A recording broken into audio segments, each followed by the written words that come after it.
ॐ सदाशिवसमारम्भां शङ्कराचार्यमध्यमाम् अस्मदाचार्यपर्यन्तां वन्दे गुरुपरम्पराम्। ॐ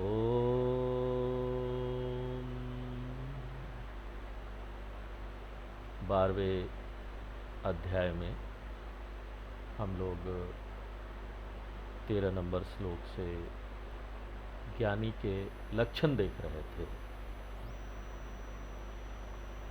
इन लक्षणों को जानकर हम लोग भी एक लिस्ट बना सकते हैं उन लक्षणों का कि ये लक्षण है ज्ञानी का, और स्वयं को टेस्ट कर सकते हैं कि हम ज्ञानी बने हैं कि नहीं बने हैं। और इसको टेस्ट करते समय ध्यान रखना चाहिए कि हमारे अंदर कोई ऐसी गिल्ट फीलिंग नहीं आनी चाहिए, हीन भावना नहीं आनी चाहिए अगर हम वहाँ तक नहीं पहुँचे हैं। ये नहीं लगना चाहिए कि बहुत दिन हो गया और वहाँ तक नहीं पहुँचे हैं तो उल्टा असर नहीं होना चाहिए। इसका उपयोग उत्साह बढ़ाने के लिए करना चाहिए कि हाँ अभी हम 50% तक पहुँच गए हैं और हमको और इतना पहुँचना है और तैयारी करनी है। तो 13वें अध्याय में जो जो क्वालिटीज लक्षण भगवान बता रहे थे, वो पहला तो जो था वो अद्वेष्टा सर्वभूता था, किसी से घृणा नहीं। हमारे जीवन के लिस्ट में एक आदमी भी नहीं होना चाहिए जिससे घृणा हो। दूसरा बताया मैत्र, ज्ञानी जो होता है यूनिवर्सल फ्रेंड होता है, सबसे दोस्ती, ना काहू से। सबसे दोस्ती का मतलब क्या माने? न काहू से दोस्ती, न काहू से वैर। किसी के बहुत नजदीक भी नहीं रहना, किसी से दूर भी नहीं रहना, ऐसा कुछ होना चाहिए। मैत्र, फिर करुणा। एक ज्ञानी बहुत दयावान होता है, वो हमेशा तत्पर रहता है दूसरों की सहायता करने के लिए। देखिए, दो चीज होती है, एक सहानुभूति, एक समानुभूति। सहानुभूति में हमको दया आ जाती है, दूसरों का दुख देखते हैं और हम उसका सहायता कर देते हैं। लेकिन ज्ञानी में समानुभूति होती है, तीव्रता से किसी के दुख को अपने दुख की तरह अनुभव करना, ये बात होती है, ये क्वालिटी होती है। उसके बाद बताया निर्ममा। निर्ममा यानी हमारा कुछ भी नहीं है, ऑनरशिप किसी में नहीं है, स्वामीपना किसी में नहीं है।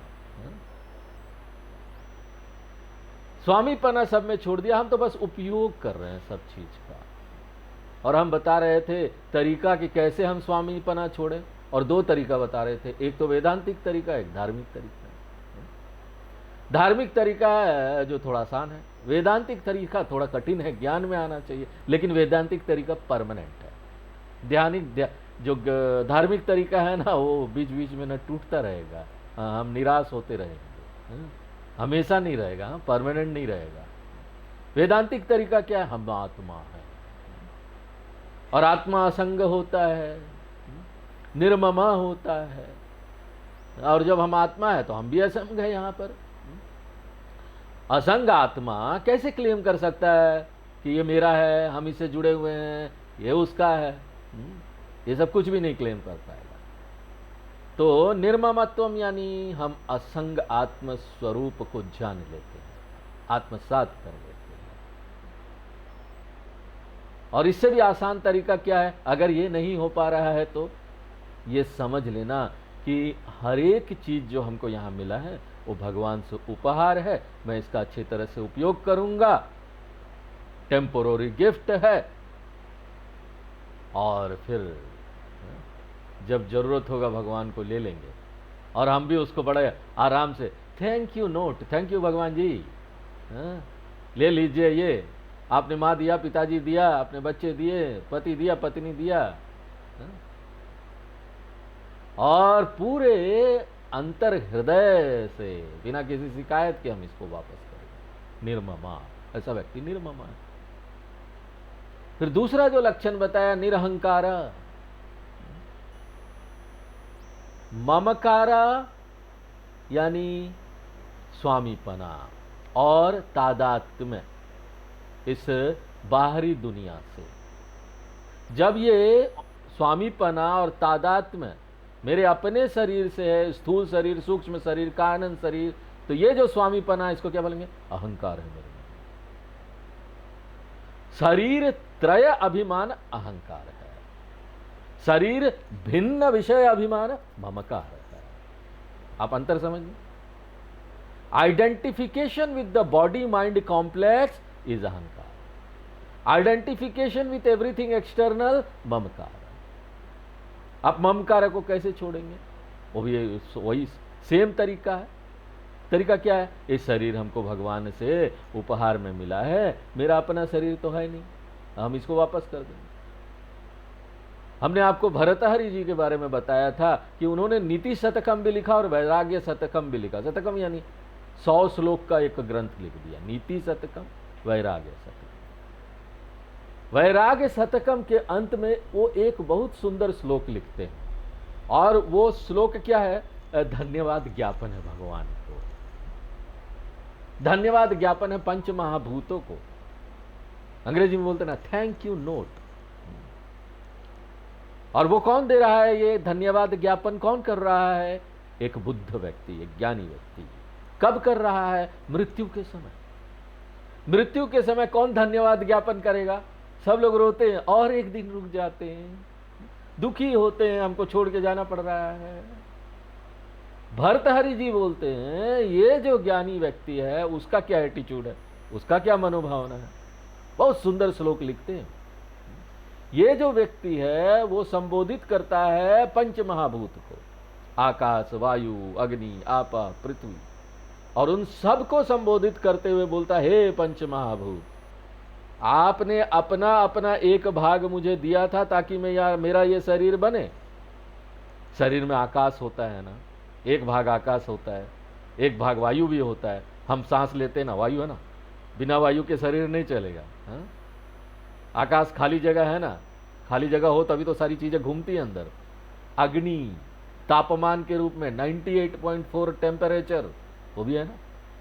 उसके बाद शरीर के अंदर जल भी है, ज्यादातर मुख्यतः तो शरीर जल का बना हुआ है। हाँ? हम पानी पीते भी है, जल अंदर जाता है।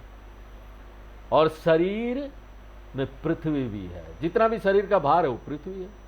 तो ये जो शरीर है पंच भौतिक शरीर है, ये हमको उपहार मिला है पंच महाभूत से। हमने इस शरीर का उपयोग मोक्ष प्राप्त करने के लिए किया। और भर्तृहरि जी संबोधित करते हैं ये पंच महाभूत को और बोलते हैं, देखो मैंने ना इस शरीर का बड़ी बुद्धिमता के साथ उपयोग किया और अब मैं ये शरीर आपको वापस कर रहा हूं। मातर मेदनि तात मारुत सखे तेज सुबंधो जल, भ्रातर योम निबद्ध एव भवतामंत्य प्रणामांजलि, युष्मद संग वसोपजात सुकृत हार स्फूर्ण निर्मला, ज्ञानापास्त समस्त मोह महिमा लिए पर ब्रह्म। मैं ब्रह्म के साथ एक हो जा रहा हूं, आई एम मर्जिंग इनटू ब्रह्मन। और वो ये शरीर जो है मैं हैंड ओवर कर रहा हूं आपको, बस ले लीजिए। ये जो मनोभावना है इसको बोलते हैं निरहंकार, निर्ममा, निरहंकार।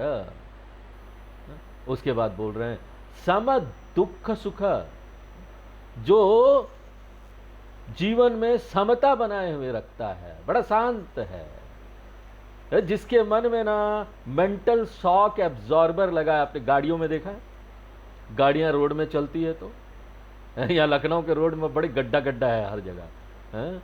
जहां जाइए गाड़ी लेके डुक डक ऊपर नीचे खड़खड़ करेगा और आप भी उसके साथ अंदर ऐसे ऐसे उछलते रहेंगे। लखनऊ का रोड है भैया। इतना सारे गड्ढे और आप सब गड्ढों को भर भी नहीं सकते। एक जगह गड्ढा भरा, दूसरा जगह गड्ढा हो गया। तो उससे क्या करते हैं आप? उससे बचने के लिए अपनी गाड़ी में ना शॉक एब्जॉर्बर लगाते हैं। एक उपकरण होता है, उसको लगा दो तो जब झटका लगता है ना अंदर, वो कम लगेगा, स्प्रिंग जैसा होता है। लेकिन वो जो झटका है ना जीरो नहीं हो जाता, बस कम हो जाता, बहुत हद तक कम हो जाएगा। वो नहीं रहेगा तो झटका 100% है, वो रहेगा तो झटका 70% कम हो जाएगा, ताकि ना आप एक तरीके से थोड़ी सुविधाजनक होकर गाड़ी में चल सके। उसी तरह हमारा जीवन है, जीवन रूपी रोड, उसमें उतार चढ़ाव दोनों हैं, पुण्य है, रोड का भाग है। पुण्य वाला रोड माने बड़ा समतल रोड है, बड़ा सुंदर है।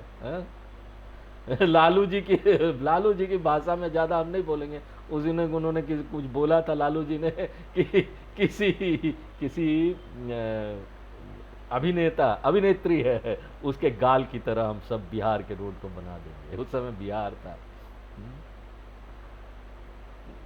तो इस तरीके से समतल रोड मिलेगा, पुण्य है आपका, अच्छा रोड मिलेगा, सुंदर। और कभी कभी ना गड्ढा भी आएगा, दुख आएगा, आपको इसको हैंडल करना है। इसके लिए आपको क्या चाहिए? शॉक एब्जॉर्बर चाहिए। अब यहाँ एक कंपनी है गैब्रियल शॉक एब्जॉर्बर बनाती है, गैब्रियल बोल के गाड़ियों का शॉक एब्जॉर्बर बनाती है। वो काम नहीं करेगा, वो लगाएंगे ना वो काम नहीं करेगा। तो स्वामी जी ये सुख दुख में कौन सा शॉक एब्जॉर्बर काम करेगा? ज्ञान का। ज्ञान प्राप्त करो, सुख दुख मिथ्यात्व दर्शनेन गुरुणापि दुखेन विचालयते। सुख और दुख का, मिथ्यात्व का दर्शन करो। ऐसा नहीं होगा ना ये झटका सारा जो जीवन में लगता है ना वो जीरो हो जाएगा, ऐसा नहीं होगा, लेकिन बहुत हद तक वो कम हो जाएगा। कोई ज्यादा असर नहीं करेगा हमारे मन में। और वो कैसे किया जा सकता है? देखो हर एक जगह ना वेदांतिक तरीका भी है, धार्मिक तरीका भी है। वेदांतिक तरीका बड़ा ऊंचा तरीका है, और उसमें क्या तरीका है? अहम सत्यम, और यहां पर बाकी सारी चीजें मिथ्या, स्वप्न है। इसलिए सुखम भी स्वप्न है, दुखम भी स्वप्न है, सर्वत्र मिथ्यात्व दर्शन है ना। ऐसा मन का हम मजा लेते हैं वेदांतिक तरीका में, लेकिन ये इतना आसान तो नहीं है ना। इसके लिए बहुत श्रवण मनन निधि ध्यान करके इसको आत्मसात करना पड़ता है। और एक बहुत सिंपलर तरीका भी है, आसान तरीका है, धार्मिक तरीका है। और वो क्या तरीका है? ये समझना कि यहां पर जो भी चीज है इस सृष्टि में, जो भी भगवान ने यहां दिया है, सबका कुछ ना कुछ उद्देश्य है। सब कुछ का सृष्टि में कोई ना कोई उद्देश्य है। कुछ चीजों का तो उद्देश्य हम जानते हैं, कुछ चीजों का जान जाते कि हाँ इसका उद्देश्य है, लेकिन कुछ एक चीजें ना हमको बेकार लगती है, अनुपयोगी लगती है। इसलिए नहीं कि वो उद्देश्यहीन है, हमको लगती है, इसका यह मतलब नहीं है कि वो उद्देश्यहीन है। यह मतलब है कि अभी तक हमने उसका उद्देश्य समझा नहीं है। कोई एक व्यक्ति था, वो देख रहा था घास उगाते ना खेतों में, खरपतवार बोलते, उसका कोई यूज नहीं, उसको निकाल के फेंक दिया जाता है, नहीं तो पौधे बढ़ेंगे नहीं। अब किसी ने उसी खरपतवार का टोकरी उकरी सुखा उखा के कुछ बनाना शुरू कर दिया। सोचो, अभी तक तो हम ये सोचते थे खरपतवार का कोई काम नहीं, फेंक दो लेकिन वो उसी के काम आ रहा है, लोगों जानवरों को खिला दो। तो ये विश्वास कि भगवान यहां पर कोई भी चीज ऐसा नहीं बनाए हैं जो उद्देश्यहीन हो, ये जो कन्विक्शन है, ये हमारे मन में जो विश्वास है, जो श्रद्धा है, ये बड़ा स्ट्रांग होना चाहिए, बहुत अंदर से हमको विश्वास होना चाहिए। जितना आप इस सृष्टि का अध्ययन करेंगे, जितना आप इस सृष्टि को समझेंगे, कोई भी विज्ञान आप ले लीजिए, हमको क्या यहां पर ज्ञान मिलता है? हम किस चीज को सराहते हैं कि सभी चीज इस सृष्टि में उद्देश्यपूर्ण है। उपनिषद में, तैत्तिरीय उपनिषद में आता है, तस्मात् सुकृत मुच्यत इति। ये जो सृष्टि है सुकृतम बोल रहे हैं, यानी इसमें कोई भी चीज पर्पसलेस नहीं है, उद्देश्यहीन नहीं है। अगर हम इसको समझ लें तो यही बात हम ना सुख और दुख में भी लागू कर सकते हैं, सुख दुख का जोड़ा आएगा आएगा, और ये सृष्टि का अंतरंग भाग है। सुख दुख का जो जोड़ा है इस सृष्टि का अंतरंग भाग है। इसलिए देखिए, जब हम पुराणों का अध्ययन करते हैं ना, तो राम जी हो, चाहे कृष्ण भगवान हो, चाहे युधिष्ठिर हो, धर्मपुत्र है, चाहे वो नल महाराज हो, चाहे हरिश्चंद्र हो, सबको उतार चढ़ाव से जाना पड़ता है। पुराण हमको यही सिखाती है। और मेरा विश्वास है कि ये सुख दुख ना उसका भी उद्देश्य है। और उसका उद्देश्य क्या है? मुझे अंदर से शक्तिशाली बनाना, मुझे पॉलिश कर देना, रिफाइंड कर देना, पुरस्कृत कर देना। तो ये जो कन्वर्शन है, परिवर्तन है मेरा व्यक्तित्व में, मेरे व्यक्तित्व का रिफाइंडमेंट हो जाता है, मैं परिष्कृत हो जाता है हो। और इसके लिए बहुत सारी प्रक्रियाओं से गुजरना पड़ता है। और दुख जो है ना, वो भी एक प्रक्रिया है। जिस तरह से हम कोई भी माल बनाते हैं ना, माल बनाने के लिए कच्चा माल चाहिए। कोई भी उत्पाद बनाते हैं उसके लिए कच्चा माल चाहिए, और वो कच्चा माल कई सारी प्रक्रियाओं से गुजरता है फैक्ट्री में, एक एक करके। उसको धोते हैं, उसको ठोकते हैं, उसको गलाते हैं, कितनी सारी प्रक्रिया, उसको तोड़ते हैं, फिर जोड़ते हैं। तोड़ना जोड़ना सब है। टूटेंगे भी और जुड़ेंगे भी। यही है संसार है। और ये सब चाहिए हमको, ताकि फाइनल माल बन सके, हम उत्पाद बन सके, मेरा आंतरिक विकास हो सके। एक बार ये बहुत अंदर से, अंतरंग रूप से इस बात का अगर हमको विश्वास हो गया ना, सुखम वा दुखम वा, कोई बात नहीं, I will be able to accept without resistance और रिएक्शन। मैं उसको स्वीकार कर लूंगा बिना किसी शिकायत के, बिना किसी प्रतिरोध के। और इसी को बोलते हैं ना, हमको मन का संतुलन प्राप्त हो गया, सम दुख सुख।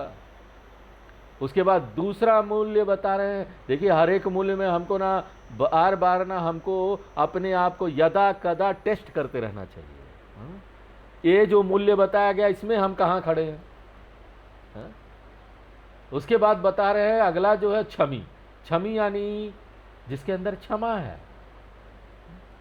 ये जो क्षमा का परिभाषा है ना, क्या है? वही जो चीज हमारे पास नहीं है। तो ये क्षमा ना बहुत कठिन है, यही हमारे पास नहीं है। क्यों? क्योंकि आज की दौड़ भाग की जिंदगी में ये जो क्षमा है ना, बहुत कठिन होते जा रहा है लोगों के अंदर आना। अब क्षमा देखो बहुत महत्वपूर्ण शब्द है। दूसरे अर्थ में, तत्वबोध के अर्थ में क्या होगा? तितिक्षा। हमने इसको बार बार देखा है अलग अलग जगह, और हम अलग अलग तरीके से इसको डिफाइन करते हैं, परिभाषित करते हैं। जब हम ऐसी परिस्थिति का सामना करते हैं जिसको हम प्रतिकूल मानते हैं, मेरे लिए कोई प्रतिकूल परिस्थिति आ गई, तो मेरा आदत क्या है? उस परिस्थिति को हम बदलेंगे, बदल के बाहर हम सोचेंगे इसको अनुकूल बना लूं, अपने अनुकूल बना लूं। और ये परिस्थिति को जरूरी नहीं है हमारे आसपास का वातावरण हो, ये हमारे परिवार के लोगों का व्यवहार भी हो सकता है। तो ये जो परिवार का व्यक्ति है वो इस तरह से क्यों व्यवहार कर रहा है मेरे प्रति, ये बहुत सारी चीजें कर रहा है, क्यों कर रहा है ये सब, ये भी एक परिस्थिति है। और जब हम इस परिस्थिति को देखते हैं और देखते हैं किसी का व्यवहार जो है मेरे अनुकूल नहीं है, तो मेरी आदत क्या होती है? अनायास हम क्या करते हैं? प्राकृतिक रूप से क्या करते हैं? हम उस परिस्थिति को बदलने का प्रयत्न करते हैं, परिवर्तित करने का प्रयत्न करते हैं, ताकि वो मेरे फेवरेबल हो जाए, अनुकूल हो जाए। और ये जो परिवर्तन है ये दो तरीके से किया जा सकता है। एक तरीका क्या है? हम ना बड़े अहिंसात्मक तरीके का उपयोग करते हैं। या तो हम वाणी से हिंसा, क्षमा कीजिएगा, हम हिंसात्मक तरीके का उपयोग करते हैं। या तो वाणी से हिंसा करते हैं, तुरंत गुस्सा हो जाते हैं, प्रतिक्रिया दे देते हैं वाणी से, और कभी कभी तो हाथ भी उठा देते हैं। तो ये एक तरीका है जिसका हम उपयोग करते हैं परिस्थिति को बदलने के लिए, अपने वातावरण को बदलने के लिए। कभी कभी हमारे ही बच्चे जो होते हैं हमारी बातें नहीं सुनते, ये करो हम बोलते वो करते नहीं हैं। और दूसरा एक तरीका है अहिंसात्मक तरीका परिस्थिति को बदलने का। ये दो है। और सबसे प्राकृतिक रूप से हमारे अंदर क्या करने का मन करता है? प्रतिक्रिया देते हैं। तुरंत का तरीका है गुस्सा हो जाते हैं, हिंसात्मक तरीके का उपयोग करते हैं। और क्षमावान व्यक्ति वो है जो ना इस तरीके को टाल सके। यहां पर प्रतिक्रियाएं होती है, हम कोई कार्रवाई करते हैं प्रतिक्रिया के रूप में, तो हिंसात्मक तरीके का उपयोग करते हैं और हमको प्रतीत भी होता है कि देखो इससे ऐसा करने से हमारा काम हो जा रहा है। हाँ? ये आसान तरीका लगता है हमको परिस्थिति को बदलने का। ये जो क्षमावान व्यक्ति है ना, वो ऐसा है कि ना वो इसको टाल सकता है, इस तरीके को टाल सकता है, और ना ज़्यादा से ज़्यादा वो कोशिश करेगा कि अहिंसात्मक तरीके का उपयोग हो। हिंसात्मक तरीके का उपयोग अंतिम उपाय के रूप में करना, यहां तक कि जब आप अंतिम उपाय के रूप में भी जब हिंसात्मक तरीके का उपयोग करने जा रहे हैं तब भी रुकिए, तब भी सामने वाले को एक चांस दीजिए। जितना ज्यादा आप इसको टाल सके, पोस्टपोनमेंट कर सके, उतना ज्यादा आपके अंदर क्षमा है।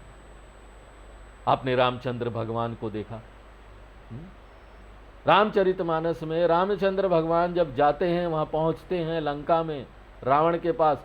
रावण कमजोर पड़ गया है, सारी सेनाएं यहाँ पर, वानर सेना यहाँ खड़ी है, कभी भी अब रावण हार सकता है। तब भी इतना शक्तिशाली होने के बाद भी राम जी उसको एक मौका देते हैं, हे रावण तुम मेरी पत्नी को छोड़ दो, मेरे पास लाके दे दो, अभी भी मैं तुमको माफ कर दूंगा।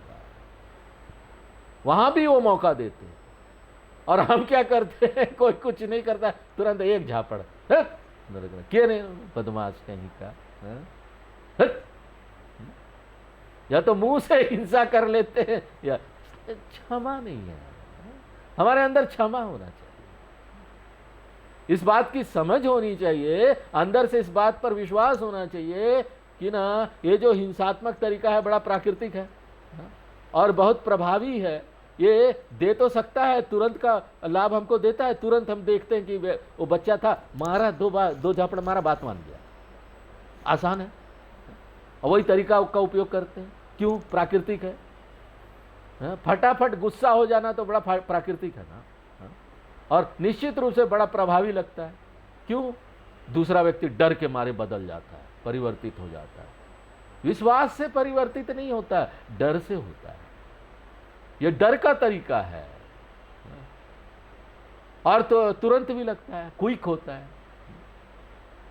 लेकिन ये जो व्यक्ति है जिसके अंदर क्षमा है ना, वो इस बात को समझता है कि ना है तो ये आसान तरीका और है भी प्रभावी तरीका, लेकिन ये आसान और प्रभावी तरीके के पीछे बहुत खतरनाक प्रभाव, इसका इम्पैक्ट है। जितना हमको लाभ नहीं मिल रहा है ना, उतना ज्यादा नुकसान है। ये एक शक्तिशाली नशीली दवाओं की तरह है जिसका साइड इफेक्ट है, या फिर एक ऐसी दवाई की तरह, मेडिसिन की तरह है, एंटीबायोटिक, जिसका साइड इफेक्ट होता ही होता है, और उससे दूसरा और बीमारी आपको हो जाएगा, और परेशानी वाला बीमारी हो जाएगा। जितना हम इसको स्पष्ट रूप से समझ लेते हैं, उतना ही ना इस सत्य के प्रति हम निष्ठावान हो जाते हैं, विश्वास हो जाता है, आत्मसात हो जाता है। जितना हम ये आसान वाला तरीका को टाल सके, अवॉइड कर सके, इसके लिए हमको मनोविज्ञान समझना बहुत जरूरी है कि मन कैसे काम करता है। जब भी हम यहाँ पर हिंसात्मक तरीके का उपयोग करते हैं तो दूसरा व्यक्ति बहुत ज़्यादा डिस्टर्ब हो जाता है। अगर हम हिंसात्मक तरीका का उपयोग करते हैं तो ना जो हिंसा का शिकार है वो भी हिंसक हो जाता है। इसलिए यही नहीं कि मैं हिंसक हूं, मैं एक दूसरा हिंसक व्यक्ति भी तैयार करूं। वो व्यक्ति जो है बच्चा है, वापस आपको जवाब नहीं दे सकता, वापस आपको मार नहीं सकता, लेकिन जब वही बच्चा बड़ा हो जाता है ना, वो पिताजी बन जाता है, तो ना वो अपने बच्चों के लिए खराब पिताजी बनता है, अपने बच्चों को वो मारता है, और फिर वो बच्चा हिंसात्मक तरीके का उपयोग करता है, हिंसक हो जाता है। तो क्या होता है, पिताजी से बच्चा, बच्चा से पिताजी, से बच्चा से पिताजी, ये एक चेन रिएक्शन बन जाता है। हम पूरे समाज में एक ऐसे हिंसक व्यक्ति को तैयार कर रहे हैं कि पूरे समाज को ही हम खराब कर रहे हैं। हमारा एक्शन तो बड़ा छोटा था, हमने किसी को मारा तुरंत ताकि वो अपना काम, आपका काम कर दे, डांटा, हिंसात्मक तरीका, लेकिन आपको पता नहीं आपने पूरे समाज को खराब कर दिया। अगर इसको हम अच्छी तरीके से समझ कर लेना तो ना हम ना इस तरीके का उपयोग नहीं करेंगे। देखिए, ऐसा नहीं है कि इस तरीके का उपयोग करना ही नहीं है, शास्त्र हमारे स्वीकार करते हैं, आप डंडा उठाइए, लेकिन अंतिम उपाय के रूप में। और जो इस तरीके को टाल सकता है वही क्या है, क्षमी, क्षमी। आइए अब 14 नंबर श्लोक पढ़ते, आगे क्या भगवान बताते हैं ज्ञानी के लक्षण से। संतुष्ट सततम योगी, संतुष्ट सततं योगी, यतात्मा दृढ़ निश्चयः, यतात्मा दृढ़ निश्चयः, मयि अर्पित मनो बुद्धिः, मयि अर्पित मनो बुद्धिः, यो मद्भक्त समे प्रियः, यो मद्भक्तः समे प्रियः। वो संतुष्ट है, जिसने अपने अंदर पूर्णत्वम की खोज कर ली है, अब उसको जीवन में किसी चीज की कमी का अनुभव नहीं होता, मानसिक रूप से भी और बौद्धिक रूप से भी, ज्ञान का भी और भावना का भी कोई कमी नहीं है। तो ये जो आंतरिक पूर्णत्वम प्राप्त हो जाता है, इसी को बोलते संतोष। और ये व्यक्ति जिसके अंदर संतुष्टि है, अगर आपको याद होगा दूसरा अध्याय, उसमें स्थिर प्रज्ञ वाला जो भाग था, दूसरे अध्याय का 55वां नंबर श्लोक, प्रजहाति यदा कामान सर्वान् पार्थ मनोगतान् आत्मन्येवात्मनः तुष्टः स्थित प्रज्ञस्तदुच्यते। दूसरे अध्याय का 55वां नंबर श्लोक। तो जो व्यक्ति एकदम संतुष्ट है, और वो क्यों संतुष्ट है, क्योंकि उसको ज्ञान प्राप्त हो गया है, अहम पूर्णः, पूर्णत्वम का ज्ञान प्राप्त हो गया है। तो यहाँ पर लोग पूछते हैं, देखो अगर व्यक्ति यहाँ संतुष्ट हो जाएगा तो वो दुनिया के लिए काम कैसा करेगा, सब काम है, सब आलसी बनकर बैठ जाएंगे, हम तो संतुष्ट हैं, हमको कुछ नहीं चाहिए, सब कोई चुपचाप बैठ जाएगा। हाँ? कोई भी यहाँ विकास कार्य नहीं करेगा, विकास के लिए कार्य नहीं करेगा, समाज के लिए कार्य नहीं करेगा, कोई भी अपना योगदान नहीं करेगा प्रेम से। तो इसके लिए हमारा उत्तर क्या होगा, क्या हम उत्तर देंगे ऐसे लोगों को? देखिए, सचमुच में जो संतुष्ट व्यक्ति है ना, वही यहाँ योगदान कर सकता है। असंतुष्टि से हम काम तो करेंगे, हम यहाँ कमाएंगे भी, लेकिन ना हम दूसरों को देंगे नहीं, योगदान नहीं करेंगे। क्यों? हम जो भी यहाँ प्राप्त करेंगे ना, वो अपने लिए उपयोग करेंगे, क्योंकि हम संतुष्ट ही नहीं है। जितना हमको प्राप्त हो रहा है, हमको लगता है अभी कम ही मिला है, अभी क्या हम दूसरे को दें, मेरे पास तो कम ही है। तो ये जो असंतुष्टि है ना, वो योगदान में सहायता नहीं करता। एक संतुष्ट व्यक्ति ही यहाँ समाज में योगदान कर सकता है, क्योंकि उसको जब कुछ मिलता है ना, वो पहले ही सोचता है तो बहुत हो गया, हम किसी के साथ शेयर कैसे कर सकते हैं, किसी के साथ किसी को दे कैसे सकते हैं। तो ये ज्ञानी का पूरा जो जीवन है ना, वो समर्पित होता है योगदान के लिए, उसका समय दूसरों के लिए है, उसका ऊर्जा दूसरों के लिए है, उसका ज्ञान दूसरों के लिए है। तो सचमुच में एक ज्ञानी है ना, वही योगदान कर सकता है इस समाज में। इसलिए संतुष्ट है, जब वो संतुष्ट है, क्यों देखो या ना, हमको संतोष कभी कभी मिलता रहता है, आजकल कभी कभी लगता है बड़ा संतुष्ट हो गया, लेकिन समस्या क्या है, ये जो हमारे मन का संतुष्टि है ना, वो ना क्षणिक होता है। हमारा बेटा 12 का एग्जाम पास कर लिया, अरे कितना महत्वपूर्ण एग्जाम था, फर्स्ट डिवीजन से पास कर 99% मार्क, कुछ दिन के लिए हम संतुष्ट हो जाएंगे, कुछ दिन के लिए हम खुश हो जाएंगे, दूसरे ही क्षण उसका कॉलेज में एडमिशन कराना है, पता नहीं होगा नहीं होगा, बाहर भेजना है, मेडिकल कराना है, दूसरे देश में अमेरिकन यूनिवर्सिटी में एडमिशन कराना है, वो आ जाता है। तो कहाँ गया संतुष्टि, चला गया। हम यहाँ पर सततम संतुष्ट की बात कर रहे हैं, असततम संतुष्टि की बात नहीं कर रहे हैं। नित्य संतुष्ट है, हमेशा है, कुछ हो चाहे ना हो।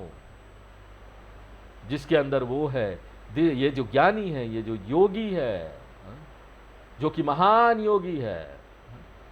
अगर महान योगी की बात करते ना, तो हमारे मन में क्या ध्यान आता है, अरे कोई शीर्षासन करने वाला योगी होगा। योग से लोग यही समझते हैं, या तो योगासन कर रहा होगा, या फिर ना दूसरी बात जो लोग समझते हैं, कोई चमत्कार कर रहा हो, तथास्तु चमत्कार। यह योग का अर्थ है मोक्ष प्राप्त करना, ज्ञान प्राप्त करना। योग संस्कृत का धातु युज से आया है, इसका क्या अर्थ है, जोड़ना। ज्ञान को योग बोलते हैं, क्यों, क्योंकि एकमात्र ज्ञान से जो दूरियां हैं जीवात्मा और परमात्मा का, वो दूर हो जाता है, जीवात्मा परमात्मा एक हो जाते हैं, जुड़ जाते हैं, यह योग है। हमने आपको क्लास के शुरू में ही बताया था कि ये जो जीवात्मा परमात्मा के बीच का जो दूरी है ना, वो अज्ञान के कारण है। सचमुच में कोई अंतर नहीं है जीवात्मा और परमात्मा में। क्यों अंतर नहीं है, क्यों अंतर नहीं है? भगवान वैकुंठ में है, कितना दूर है? अगर भगवान की परिभाषा हम ये लेते हैं कि सर्वत्र व्याप्त है, तो बताइए क्या अंतर रह गया?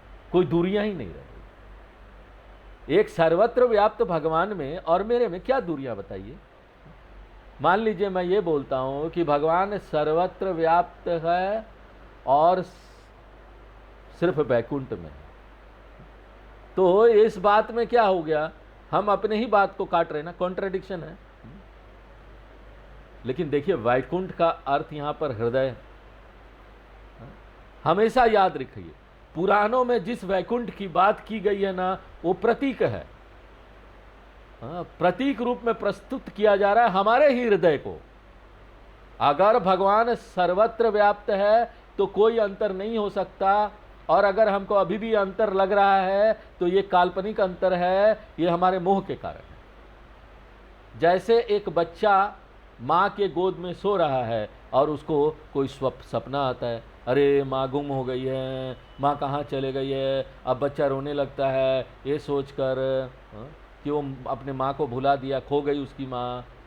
तब माँ उस बच्चे को उठाती है और बच्चा देखता है, वो खोज करता है कि अरे माँ तो कभी नहीं भुलाई थी, वो तो यहीं है, वो तो मैं ही उसकी गोदी में सोया हुआ हूँ और ना ये सपना देख रहा हूँ। तो ये जो दूरियां हैं ना, ये अज्ञान के कारण है, और ये दूरी जो है ज्ञान से दूर हो जाएगा। तो एकमात्र ज्ञान ही जीवात्मा और परमात्मा की दूरियों को खत्म करता है। इसलिए ये क्या है? जोड़ने वाला प्रक्रिया है, और योग का अर्थ भी जोड़ना होता है। इसलिए जीवात्मा परमात्मा युज्यते अनिनी अनेन इति योगः। युज्यते जोड़ना, इसको योग बोलते।